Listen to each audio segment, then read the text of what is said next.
Hello, I'm David Chaston with 90 at 9, brought to you by interest.co.nz. This week at everything you need to know in 90 seconds at 9 o'clock, with news that the Kiwi dollar is possibly shifting to a lower range as commodity prices weaken.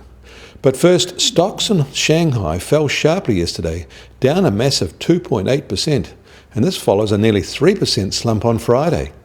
Shares locked up at the time of the last big rout a year ago are now free to be traded again. Plus, there are investor confidence doubts in the Chinese recovery and worries about new restrictions on speculators.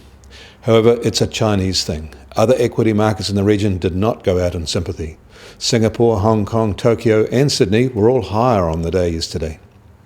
Equity prices on Wall Street are also high in today's trading, driven by gains in consumer and healthcare sectors and held back by energy and commodity stocks. Internationally, the Panama Papers affair has widened, with an extended teaser database of documents relating to more than 200,000 offshore accounts posted online. The entire database is more than 11 million documents, and it is unclear how much more will be released. Anyone can search, but so far very little has surfaced relating to New Zealanders. Radio New Zealand and Nikki Hager have teamed up to mine what might be there. One News is the other organisation devoted to local search resources. The pressure is on to close up the gaming of tax regulations through jurisdictional arbitrage.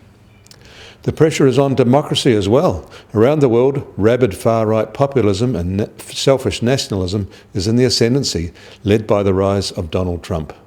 It's an Eastern European type theme that started in Ukraine and has now claimed the Austrian leader, It's also seen a very feral candidate win in the Philippines and has echoes in our own polls in New Zealand's first rise. It is a trend that probably has some way to go yet and has the potential to close off much international trade if it keeps gaining momentum as it has. New Zealand will be a clear loser if that is the case. Interestingly though, it does not look like it will be a significant factor in the latest Australian election campaign. In New York, the benchmark US Treasury 10-year yield is slightly lower at 1.76%. The oil price is lower today, with both the US and Brent benchmarks at just over $43.50 a barrel. The gold price is down very sharply, down $24 to $1,266 an ounce. This is partly an adjustment due to a much stronger US dollar.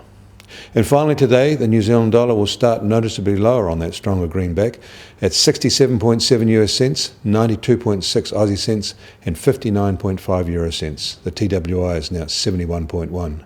I'm David Chaston. That was 90 at 9, brought to you by interest.co.nz.